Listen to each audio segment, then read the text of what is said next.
Hey guys, welcome back to another video, another post-game reaction. We got a tied series in a game that really felt like it was going to be not a series clincher for Indiana, but something pretty close to a series clincher. And now going back into OKC, tied 2-2, a wild game. Felt like this one was I felt the Thunder were gonna win this one. Um, just kind of felt like they're the better team, and off of a loss they're gonna come back with a vengeance, and it's not what the game felt like. Indiana never really was able to generate a whole bunch of separation. It was always just kind of hanging around that, like, you know 8 to 10 range the entire time. But in that fourth quarter, OKC just storms back. They win it by 14. Shea has 15 points in the final 5 minutes,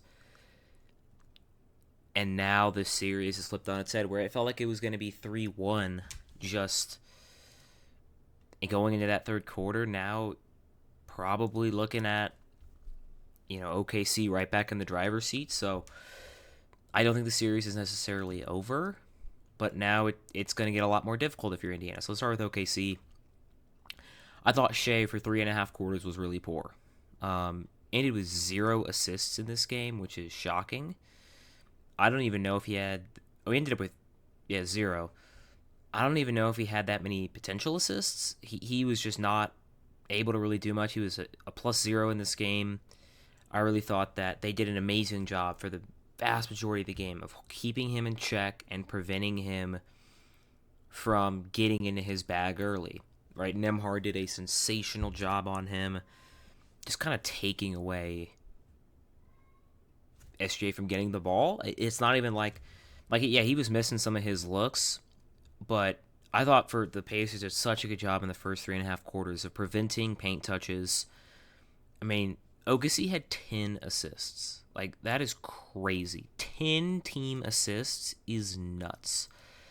And I just thought they did such a good job of taking away,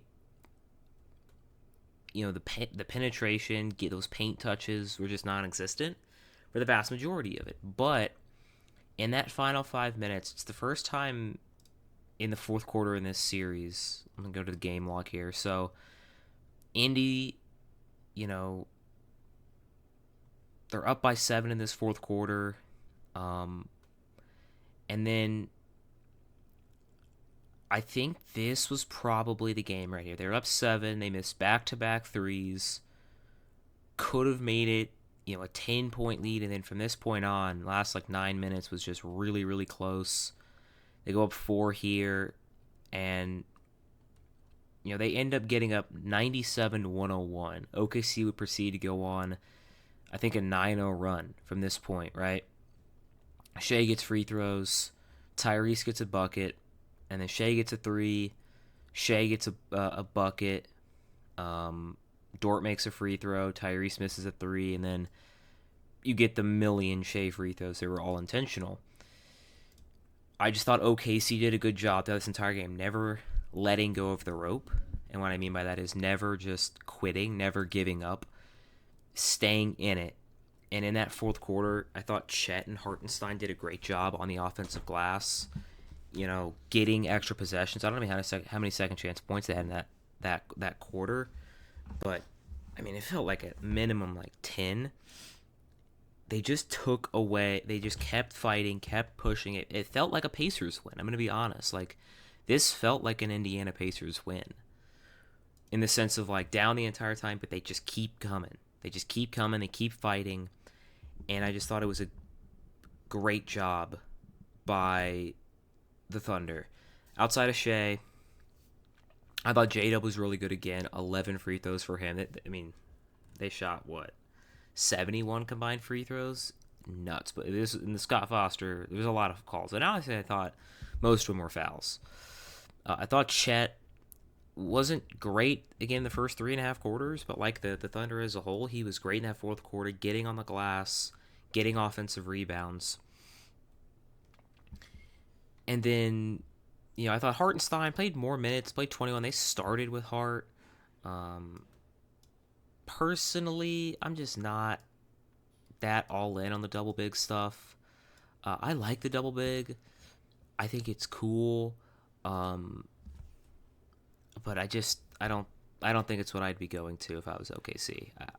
Clear much better when Caruso is in. Caruso should start game 6 or game 5. It's game 5, right? Yeah, game 5. The double big stuff. Hartenstein was a -7. I didn't like his minutes at all. Caruso, I thought was the Thunder's best player in this game. I know Shea ended with 35, but I thought Caruso. I mean, offensively, 20 points, 7 of 9, only 1 of 2 from 3. They shot only 17 threes. Again, this was an Indiana type win. Like, they should not have won this game. They shot 3 of 17 from 3. 17 attempts, by the way. Like, that's 3 threes is like, that's crazy, but 17 attempts in 2025 is crazy. But Caruso hit some, like, hezzy pull-up, fadeaway jumpers, 5 steals. He was unbelievable. I thought the Thunder's defense in that fourth quarter, in the final 5 minutes, Indiana had nothing. Like they just had nothing. I don't know why they went away from Siakam. I would have kept going to Pascal Siakam and riding him. I think he's their best half-court scorer. But they just kind of shut down Indiana in that fourth quarter, and it led to the kind of, half court against half court where defenses are fully set. And eventually, and what OKC did, and to their credit, this is a big adjustment, and it's going to be something that I think Indiana's going to have to adjust to, is going with Nembhard on, or switching, getting Nembhard off of Shea, right? Getting Nesmith on Shea, different ball game. Like, Nesmith just does not have the same level of, like, I call it, like, coordination and just, skill defensively, if that's a thing. Where Shea can get him off balance a lot easier, can get him biting on fakes. Where Nembhard, it's like, it's going to be a tough jumper. So that's going to be something. I didn't love that they gave up the switch. It just felt like at the end there, they didn't want, like, all the crazy. It just became a grinded out half court battle. And when one team has Shea and the other team doesn't, it's the one weakness Indiana has offensively, is there can be times where it's you just need someone to go create a bucket for themselves without an advantage, and it can be a little tough. Other than, again, I talked about Shea, Caruso. Thought Dort did a great job defensively in the fourth quarter. And really a tale of 2 games. Tale of the first 40 minutes, tale of the last 8 minutes. Feels like an Indiana game. We're side 2-2. I think both teams have had a, like, crazy win that they didn't feel like, not deserved, but come from behind win. Both teams had a game where they kind of controlled, and now we're back to the final 3. It's gonna be great. Let's move on to Indiana. I was so ready to gush about my Pacers, man. I was so ready to be so nice to the Pacers and be so, what's the word? Celebratory of what they were able to accomplish. And instead, I gotta be doom and gloom a little bit. They blew this game. Absolutely blew it. And they played so good. And they just let go of the rope. In that fourth quarter, they shot 5 of 18, 0 of 8 from 3. And not great looks. Halliburton had a couple good layups. Nembhard had a midi. But why was Siakam not getting? He had 1 shot in the fourth quarter. It's like, why? Like, you can't score. Get the ball to Siakam in the mid post and let him go to work. And it just felt like they were trying to, like, it was Halliburton just trying to get a screen, and there's no advantage being created. Miles Turner, he's been really poor in this series offensively. 0 of 6 from 3. Not even close. Most of them are just, like, glancing off the rim. They're not even close. So, again, I thought Tyrese played well. But he had 7 assists to 5 turnovers. Again, I thought it was just an okay Tyrese game. 1 of 7 from three. I thought Nembhard was great again defensively. Offensively, he was solid. Miles Turner again, I didn't like his game. Neesmith, oof, 6 fouls, and I thought he got cooked by Shea at the end. I mean, it was not only the fact he just couldn't, like Nembhard. It feels like every time like Shea couldn't get Nembhard off of him, and it was just tough bucket, tough jumper. Where with Neesmith, it's Shea's getting 2-3 feet closer, and it's Nembhard's way off balance, or Nembhard is baiting for a foul, or getting baited into a foul. Tough game for him. And I thought, I was so ready to be so excited about Siakam because he was so amazing on both ends. I know he only shot 6 of 15. So he struggled in the second half a little bit offensively, but 5 steals, 8 rebounds, 5 assists, 1 block. He was amazing defensively. He was a +7. Obi Toppin was a -15. Single game plus minus is a little wonky, but I thought Siakam was so good in this one. Felt like they could have given him more touches. Obi Toppin was amazing off the bench, 17 points. Just thought he gave them a spark, honestly. Just gave him this big spark off the bench. I thought TJ McConnell, I thought he was, he was there. I thought he was okay. Benedict Mathurin had a hilarious end of the game where the game was kind of over. Let me pull up the what's it called, play-by-play. So the game is pretty much over by this point. I'm on the damn first quarter. What am I doing? I'm late. It's late. I'm tired.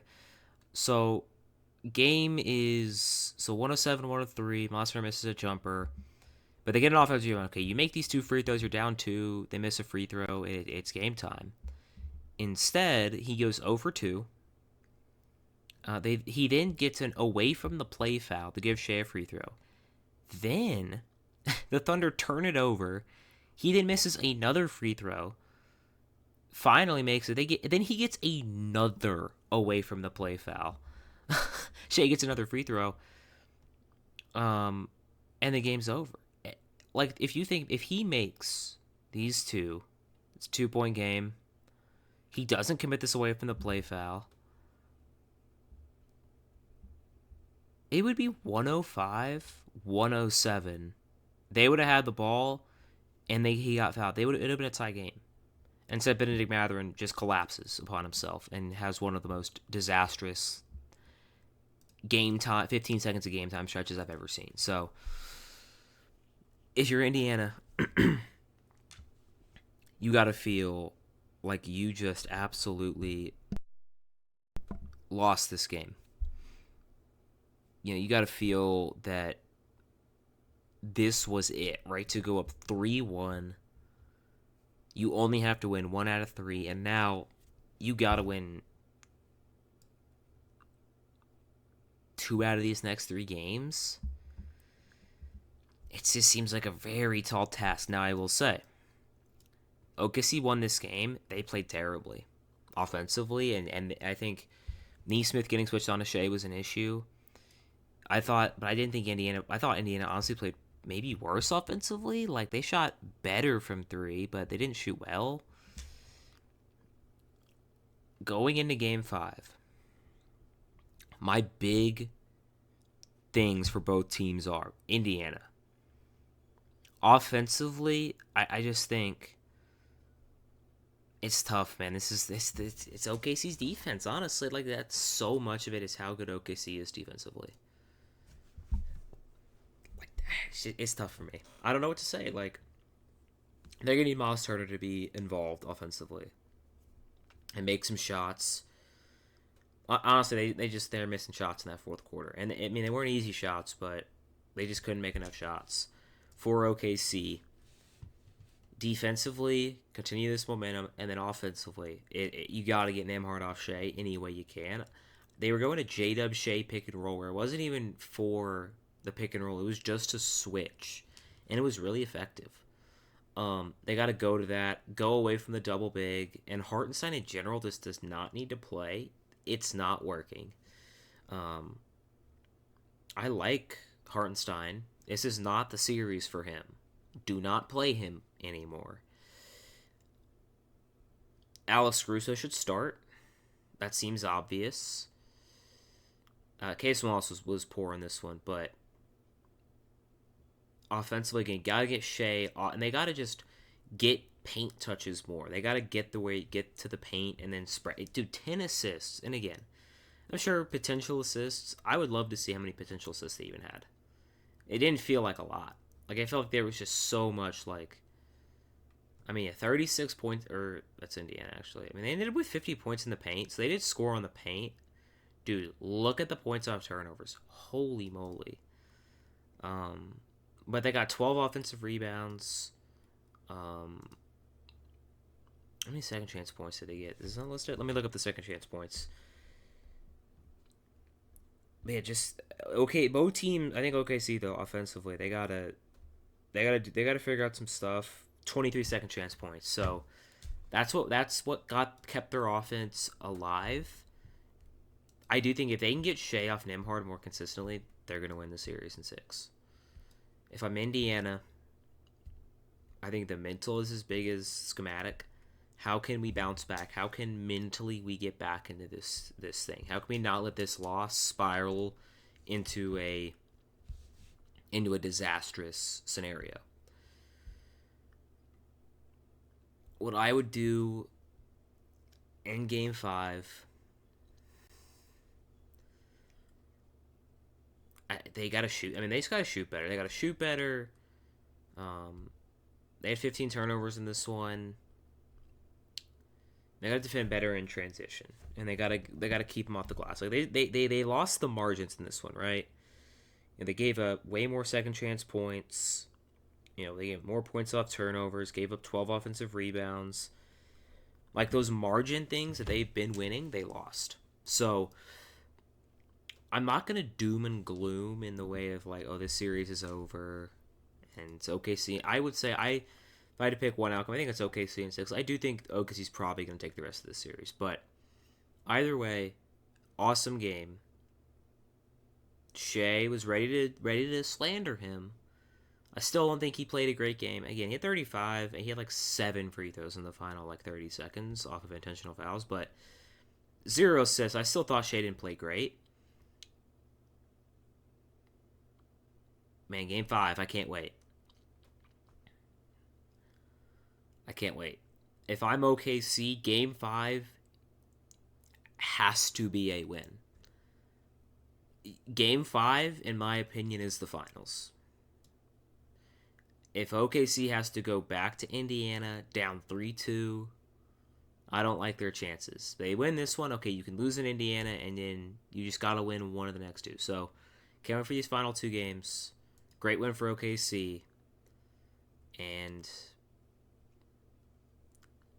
finals have been great so far, as we predicted. So, if you like this video, give me a like, give me a subscribe, comment anything you want.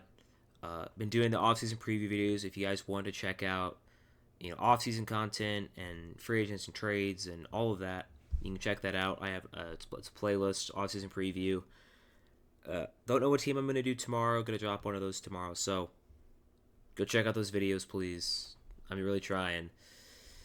But yeah, that's going to do it for this one, and I'll see you all next time.